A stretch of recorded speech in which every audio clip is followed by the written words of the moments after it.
What's up, everyone? Welcome back to another episode of the High Value Agent podcast, where we inspire people to create a better life through real estate.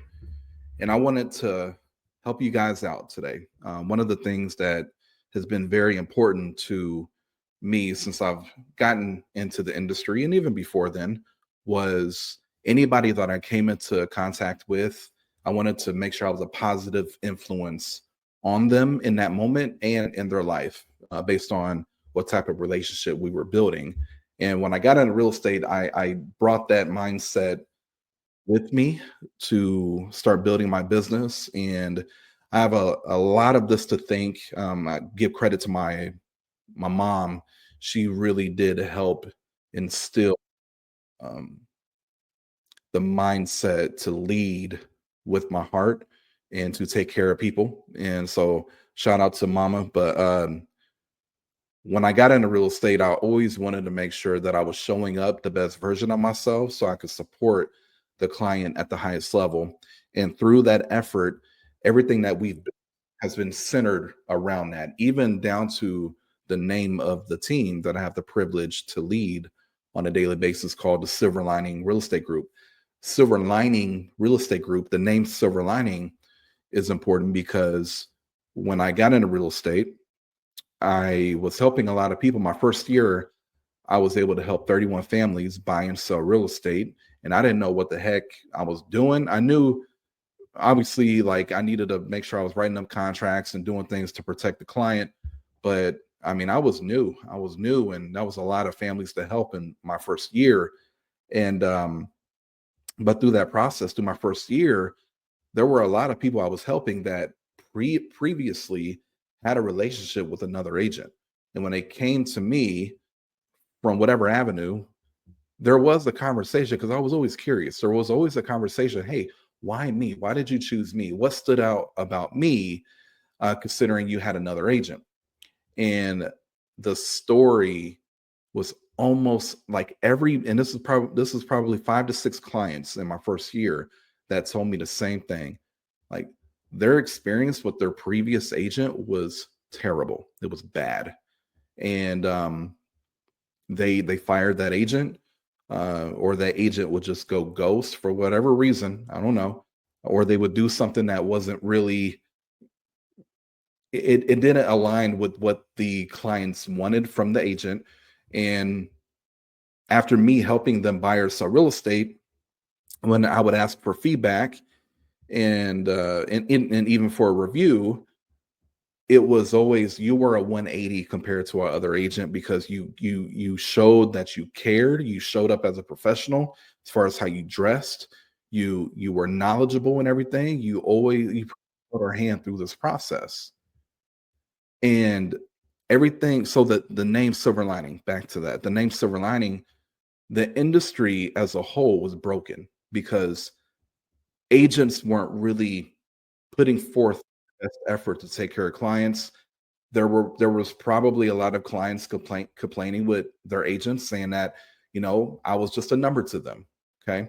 So in a broken industry, we decided to name the team Silver Lining because we wanted to be the silver lining in a broken industry. We wanted to increase the standard of customer and client service, with hopes to, and really just starting with our own community, with hopes to, A, the agents that don't take it serious or don't put the client first, they got to either get out of the business, or B, they got to also increase their standard, because we are setting the new bar.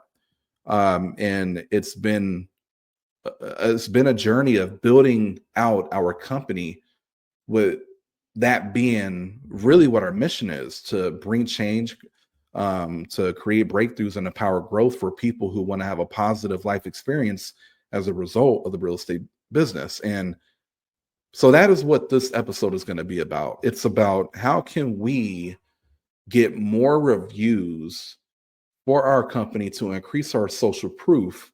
That way you can help more people out in the community, because you have that brand. But even before we get that end result, we got to first start with the mindset. And I'm going to break down some tactical things that we do as well. But How can we increase our overall brand to be looked at as a company, a real estate company, or a real estate agent who puts the client first, who's trustworthy, who's knowledgeable, who's professional, and who is different from the rest? Okay. So I'm going to unpack some of the stuff for you, but keep in mind, being what we do on a daily basis, being who we are, doing what we do on a daily basis is a privilege. And we should consistently honor that by showing up and investing in our growth on a daily basis, putting ourselves in environments that challenge you to grow, to be better, because our clients deserve it. So let's talk about what we've experienced so far and as of recent in our business based on taking this approach. So our annual goal on our team is to have 40 to 50% of our business come from like past client, like repeat referral business, stuff like that. Okay. So, like a past client, they send a family member, or a repeating business with a past client. If we can get up to 40 to 50%, and then the remaining 60 to 50% be a mixture of open houses and FISBOs and internet leads and SOI and stuff like that, that is what we consider a very healthy business. Okay. And it will overall increase our social proof and our brand and make us more profitable as well, while also making the helping the agents earn more money, help more families with less energy. Okay. So we always shoot for 40 to 50% per year for our production to come from repeat business, past client referrals. Now let's unpack when it comes to turning, because it's going to start with turning a client into an advocate, and you don't get that review unless you earn it, right? That 5-star review, because you're going to either earn a 5-star review, or you can earn a 3-star, you're going to earn a 1-star, but the key word is you earned it. Okay. So understand, number one, have the mindset to lead with contribution, to lead with value, to make deposits, to build the relationship. That is what your purpose is with every single person that becomes a client of yours. You want to nurture, you want to care for, you want to build that relationship, you want to slow down with them, you want to work at their pace while also educating them on the pace that may be required for them to get what they want, right? So you got to make sure you're doing both. And then at that point, being an authority, being strong, being a professional, and having tactical empathy. Okay. So, how can you create an experience for that person, for that client? And number one, you want to make sure that you're a true professional. Are you a professional? Do you know the dialogue for you to educate and inform and lead the client? If you don't know what to say, or if you're not confident, maybe because you lack knowledge, or you just don't really know what to say and you're not confident in your dialogues, trust me, that is part of the experience. It's no different than that client or the person who you're helping. They go to their doctor, and their doctor's mumbling and fumbling and nervous and not confident in that doctor's appointment, in that physical, that checkup, whatever it may be. The experience that the person is going to have with their doctor is not going to be a positive one. Okay.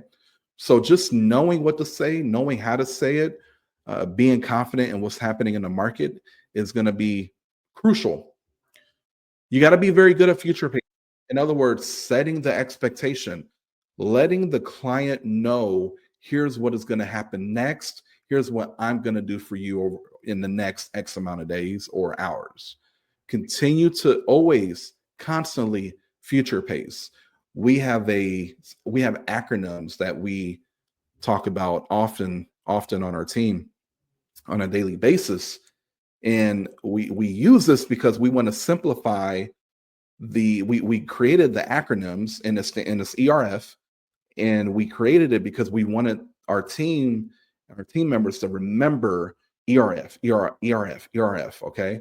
And E stands for educate, R stands for remind, and F stands for future pace. Okay. So constantly be educating the client, constantly remind the client of what you talked about previously. Most of the time, they don't need to know new information after you've been with them for a while. They need to be reminded of what you talked about previously because they're probably not retaining any more than 5% of what you tell them at a time. Okay. And I'm going to give you a tactic to be able to help them internalize the information a lot better. But reminding them and then future pacing, AKA setting the expectation. And then next step would be showing up with high energy. Showing up with high energy. Do you have optimism? Do you have high energy when you're in their presence? When they're in your presence? Are you high energy? Are you allowing the negative things that are happening in your personal life to impact how you show up for them? Because that is critical. Again, what do they experience when they are with you? That is a part of the experience. What do they experience when they are with you? When they leave a meeting with you, or if they get off a phone call with you, do they feel more confident and more certain in their future working with you, or are they less certain or less confident? Show up with high energy. A lot of times the high energy is is going to help everything else fall in place. You got to always, moving on, you got to always make sure that you are staying in agreement with the client. Even if the client may say something that is incorrect, it doesn't mean that you're just going to go right at them and you're going head to head. Okay. You got to find ways to stay in agreement with the client, even when they may have said something incorrect, and you're going to educate them on the reality. Okay. We don't have time to unpack all that right now, but it's always staying in agreement with the client and then play the long game. You are working on their time frame, not the other way around. If they're not ready to make a move for 6 months and it's genuine, don't be trying to push them to move sooner. Educate them on the benefits of moving sooner and the cons of moving sooner, and the benefits of waiting and the cons of waiting, and and allow them to make their decision. You're the guide in that. Play the long game, nurture them, build that relationship. Well, Antoine, they're 2 years out. Cool. If you love on them, if you take care of them, even though they won't directly do business with you for another 2 years, they know people who will be ready to buy or sell. And guess what? They're going to send them your way if they trust you. And that's the key thing. They have to trust you enough to put their own personal brand on the line to send somebody that they care about to you in hopes that you take care of them. Because if you don't, then that's going to be a bad look on them. You are now affecting their personal brand. If you end up doing the right thing and taking care of that person that they sent to you, now for them, they get brownie points from that person because they did something that helped someone and it actually worked out. So now the bond and the trust between that person and a person that was referred to you was stronger. So you affect their personal brand by doing the stuff with the people that are being sent to you from them, if that makes sense. Play the long game.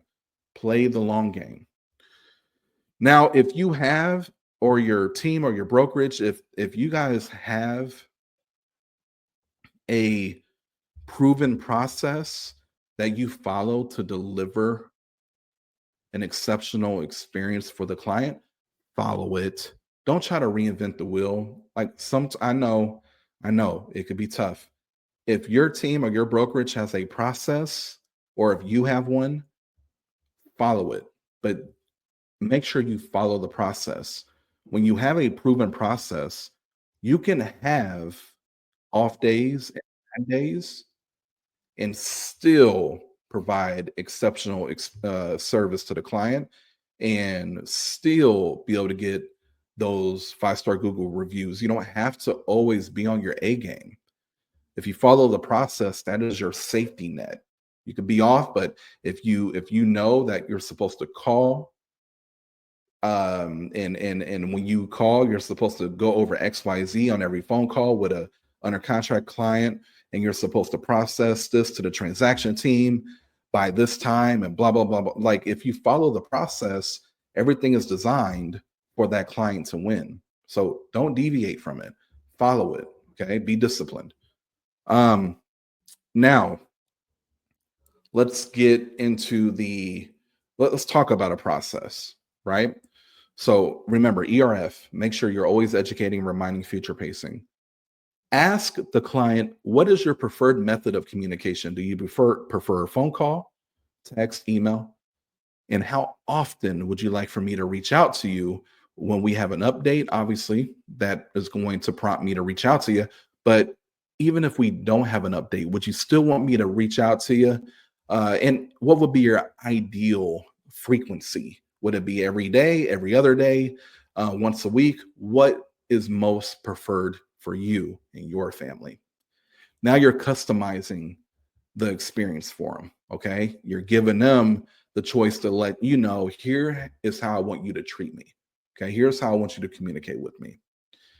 Now, once they tell you that, make note of it in your CRM. So then every time it's time for you to do what you got to do, you remember that. You can read it and you can remember how to communicate with them, and then communicate with them. No matter what they say, though, at the bare minimum, you need to be reaching out at least once a week.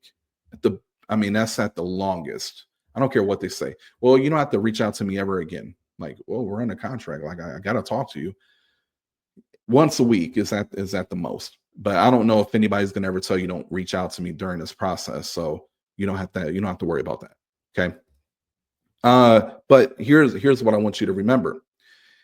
Under contract to close is a very emotional time. Okay. And again, we're going to assume you did everything up to standard leading up to getting them under contract. All right. Now we have another 30 to 45 days, maybe 60 days to close escrow.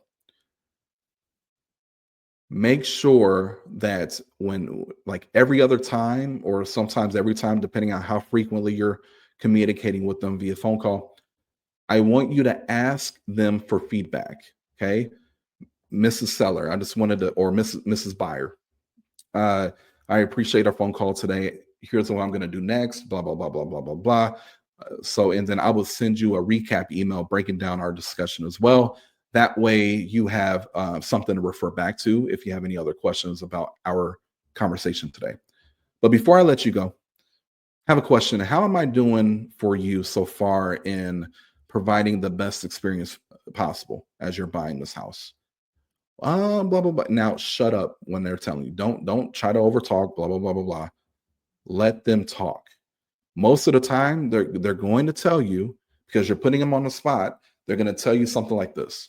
You've been good. You've been good. Do not allow them to get away with that. Oh, you've been great. Don't allow that.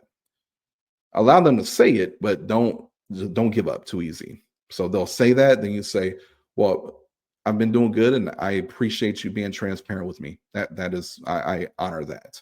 I'm just curious, if there was one thing that I could do even better for you to make this even better, what would it be? If it was just one thing." Now, they may tell you, "Oh, again, you've been great. Awesome, cool. You didn't give up too early. You asked again. They still told you, no, you've been great." I think at that point they're being honest with you. Okay. But sometimes they'll tell you, "Oh, yeah, it would be nice if you did this or you did that." Now, I want you, when they're telling you, write this down. Take this part serious. Now you're able to now grow. You identified a gap. That's where the growth is. Now you can apply and become even better for the rest of the transaction. Okay. But you got to apply it. You cannot just hear what they say and never change. That could be frustrating. Okay. Now keep in mind, I want you to do this every other call, sometimes every call throughout the whole transaction. Okay. Here's why: things change. Things change. Inspection negotiations can be emotional. That's typically, the time where deals fall apart most often. You need to make sure you're asking for feedback Maybe things calm down emotionally once you're done with inspection negotiations, right? So they're thinking differently. They have a little more context and experience. Maybe there was something you did drop the ball on that, you know, they're not going to tell you unless you ask them for feedback. So you need to make sure you're doing it throughout the whole time because things change, emotions change, they're high, they're low. We're not perfect. Sometimes we drop the ball on certain things, so you got to make sure you're constantly asking for the feedback. And also, one other thing about this, why it's so important. If you have to react to the feedback, meaning you're not asking for the feedback, but they give you feedback and you never ask for it, just know that's you, you're in trouble. You're in trouble. We got to figure something out because the intensity of their anger got so high to a point where they had to say something to you. If we were to rank it from 1 to 10 scale, being like 10 being, oh, I'm pissed, 1 being, oh, everything's good. Okay. If they tell you something they're not happy with without you asking for the feedback, on that scale from 1 to 10, they're probably at a 9 or 10 to where they can't keep it in anymore. Because people naturally do not like confrontation. They don't. A lot of people get angry and upset about stuff and they kind of just let it go. They move on from it, especially after they moved on from it at that moment. Maybe they sleep on it. The next day, they kind of forget it even happened, blah, blah, blah, blah, blah, right? If they come to you with feedback, it's urgent. It is important. Drop everything and make sure you take care of them. Okay. Just something to keep in mind. Okay. Now, when you get to the closing table, I highly recommend having a form that they can fill out, letting you know how you did. We call it on our team a raving review form. And it just gives you a rating from 1 to 10. Give us some feedback. What can we do better? How did we do for you? Would you use us again? And all that fun stuff. So very, very important because let's say everything is great. Awesome. Now you have clarity that, oh, they gave me a 10 or they gave me a 9. Awesome. What can I do to make it a 10? Right? Let's say they gave you a 10. Boom, you're golden. Great. Good job. Good job. But that raving review form is designed to identify if we didn't get a 10, how can we make it a 10? How can we grow from this? For example, this is a true story. There was one time where I had a client, this was maybe about 7 years ago, 6 years ago. Had a client that I was helping, and actually it wasn't even me. I had the selling side, them listing their property. I was the listing agent, and a teammate of mine was helping them buy their next house. Okay. So I was the one listing their current house, and a teammate was helping them buy their new house. Well, everything on the listing side went well. So, I got a 10. But because the buying part was it was a different transaction, we also had them rate the buying side of the transaction too. And on the buying side of the transaction, I think it was like an 8 or something like that. Now, with my standard, if anything is lower than a 10, if it's not a 10, we got an issue. We got to figure it out. How can we be better, right? I don't get an 8 or a 9 and be like, oh, cool, we're good, whatever. At least it's not a 7. No, 10 is the standard. And they gave us like an 8. And I remember it being brought to my attention, and I ended up calling that client. I said, client, I really appreciate your transparency and your willingness to let us know that, here's how you feel about the service on the buying side. What can we do to make that 8 a 10? How can we make this a 10 level experience?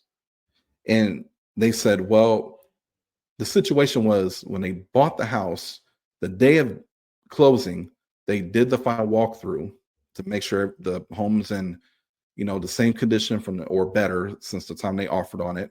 And they realized that the seller took the washer and dryer, and that wasn't in the agreement. The agreement was for those to stay. Okay. They were there to stay. Now, They told us that's the reason why they gave us an 8 is because of that. So, like in the grand scheme of things, was it our fault? No, because that the listing agent's job was to make sure that their client remembered or knew to keep that washer and dryer there. We show up and it was gone, right? And so I said, you know what? Let's do this. Let me gather the information as far as the washer and dryer that was in there. Let me get the details, and we're going to replace those for you. We're going to install some new ones for you. Okay. Now, some of you may be like, "Oh, that's crazy. I would never. That could be $2,000." Listen, would you spend? And I'm not saying make this an everyday practice, but would you invest $2,000 to make sure your client is happy and know that over the next 5 years, they're going to send you two more clients because you took care of them? And you actually directly did two deals with them. So now we're talking $2,000. But when we talk about the value of that client relationship, that's $30,000, $30 to $50,000 of potential income revenue from that, having that relationship, from doing the right thing. Would you invest 2,000 to make 45,000? Yeah, anybody would. Okay. Further, making that investment for them to leave you an actual 5-star review on Google. And since that they contribute to your 5-star Google review count increasing, increasing, increasing. So now people who are just randomly looking for a real estate agent and they see the top ranked real estate company with over 500 5-star Google reviews, and they call you first instead of the competition because your reviews are better. Like, I think the return on that is pretty damn good. Okay. So again, I'm not saying make that a practice, but we're committed to doing the right thing and taking care of our people. Okay, so we ended up doing that. She ended up refilling out that raving review form that was not going to Google, by the way. It was just for our own records. She made it a 10. She left us a 5-star Google review, her and her husband. And since then, we've done multiple deals with them, directly, indirectly. I will say it was worth it. Okay. Now, you got to make sure that, because sometimes you won't get the 5-star Google review. We do have systems set up to where they get like automatic emails and text messages asking for a review. But one great way to be able to get more 5-star Google reviews after the closing is to hold client events, and at the client event run contests on or giveaways to generate video testimonials or Google reviews. And the last client event that we did, I think we generated like 15 video testimonials from a giveaway, and they were genuine. Like, these are real past clients, right? And when you got to inform and educate the client that when you leave the review, here's a very simple template you need to use. That way, Google doesn't like flag it, but you can figure that out. But I think we got like 15 video testimonials, and we used them as pretty much commercials or ads on YouTube. And we got like 20 to 30,000 views on it. And it was like within like only 30 days of advertising that one video testimonial. And then we still have several more that we could push out. That stuff goes a long way. I mean, I'd be at my house and on YouTube, or my kids would be on YouTube, and then next thing you know, our ad pops up.